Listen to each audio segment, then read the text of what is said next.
vượt trên hết nắng quên, vượt trên các vua, vượt trên hết thiên nhiên, trên cả muôn vật đời này.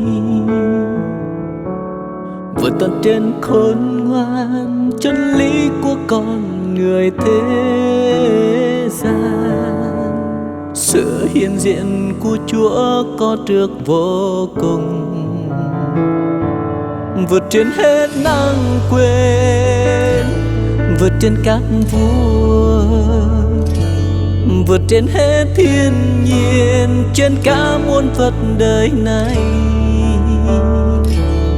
Vượt tận trên vinh hoa cho bao của con người thế gian.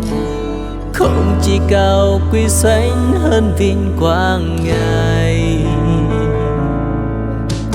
Trên thập giá Ngài tuôn huyết thay tôi, Ngài đã chịu chết. Mọi người liếc mắt khinh trên dấu con người, trời bỏ không yêu Ngài. Đớn đau cảm chịu, Ngài vui lòng mang vì tôi thôi.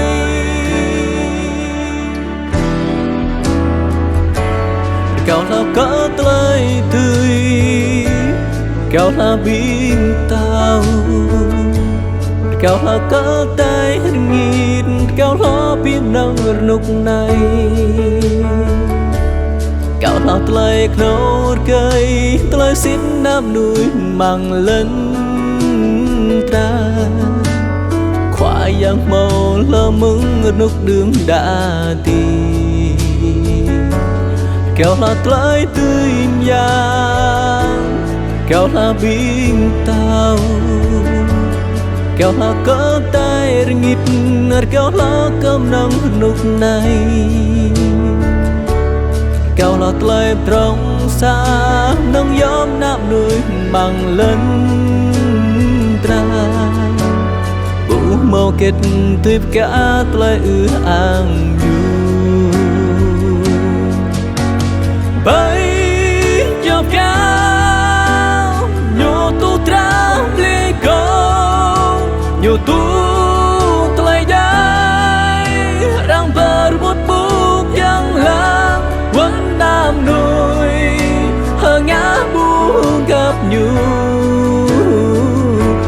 hết mặt lần